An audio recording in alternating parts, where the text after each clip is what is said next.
بچے سمجھ نہیں سکے جملہ ان کے لیے یہ کربلا کا باہر شہید ہے جو کرتا پہن کے گیا،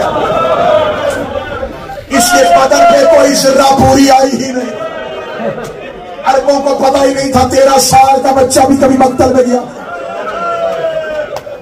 قاسم کرتا پہنے ہوئے مولا حسین کے پاس آئے، چچا سلام، روئے حسین، اور میری قوم کی مہندیوں پہ اعتراض کرنے والے کہتے جی مہندی تو کربلا میں تھی نہیں، خیموں میں پانی نہیں تھا، سبیلیں کیوں لگائی؟ حسین کے خیمے میں کھانا نہیں تھا تو نے لنگر کیوں بانٹا؟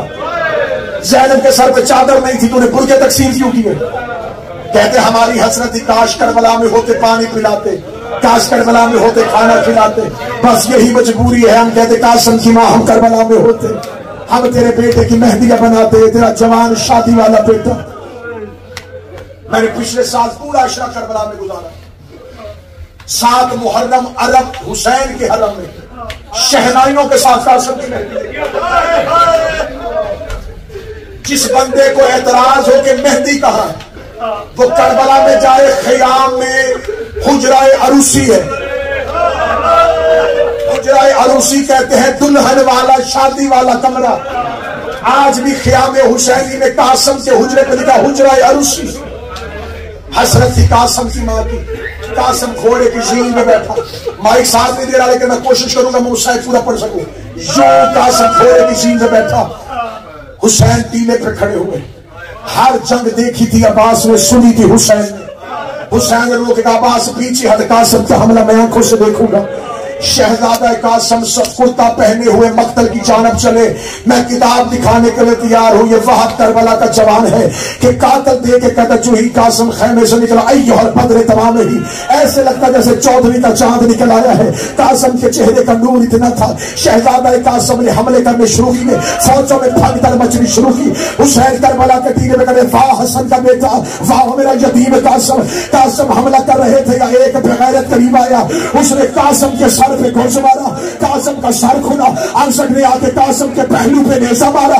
شہزادہ قاسم گھوڑے کی زین سے گرنے لگا، زین سے گر رہا تھا۔ حسین نے اللہ اکبر کہہ کے حسین نے قاسم کے اوپر چھاؤں کرنے کے لیے حسین نے گھوڑے کو دوڑایا۔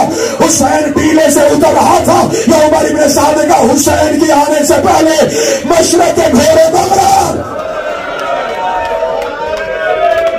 مغرب کے گھوڑے مشرق۔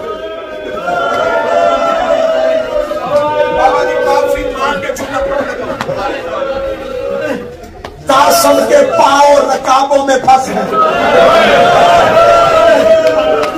قاسم کے پاؤں رکابوں میں پھنس گئے۔ قاسم نہ زین پہ تھا نہ زمین پہ، بے غیرتوں نے گھوڑے کو دوڑانا شروع کیا۔ حسین قاتلوں میں تلوار کے ساتھ بھتیجے کی لاش ڈھونڈ رہا ہے۔ بابا جی 22 سال ہو گئے مجھے ممبر کی نوکری کرتے ہوئے، ہر سال میں پڑھتا تھا قاسم، میں یہی روایت پڑھتا تھا جو ہم نے سنی تھی کہ حسین نے امامے کی چادر اور بیٹے کی لاش کٹی۔ میں نے بار بار یہ جملہ کہا کیونکہ پچھلے سال پڑھنا تھا میں نے کربلا میں اشرف، مجھے ڈر بڑا تھا حسین کوئی روایت ایسی نہ پڑھتی، لہذا وہاں پہ مقتل کے ذمہ دار عالم دین سید محمد طباطبائی جو شارع سدرہ پہ بیٹھتے ہیں، میں ان کے پاس گیا تھا مقتل کی روایتیں لینے کے لیے۔ میں نے ان سے مقتل کی روایتیں لی، انہوں نے مجھے کتابوں کی صورت میں روایتیں لی۔ میں نے بابا جی ان سے کہا کہ جناب قاسم کی شہادت، میں قاسم کی شہادت لکھ رہا تھا کہ میں نے کربلا میں قاسم پڑھنا ہے۔ اگلی سطر کربلا میں پڑھی گئی تھی اور قیامت آ گئی تھی، اللہ جانے تم کیسے سو گے۔ میں نے سیدزادے سے پوچھا، میں نے کہا حسین نے بھتیجے کی لاش کیسے کٹھی کی تھی؟ وہ دیکھے گا تم کیا پڑھتے ہو؟ میں نے کہا ہم نے پڑھا ہے حسین نے امامے کی چادر بنائی تھی، قاسم کے گوشت کے ٹکڑے چنے تھے، اس سید نے 3 بار سر پہ ہاتھ مارا، ہاتھ مارا، ہائے کوئی بتا، ہائے کوئی بتا۔ آج بھی کسی کو حسین کی غربت نہیں پتا۔ میں نے کہا کیسے لاش اٹھائی تھی؟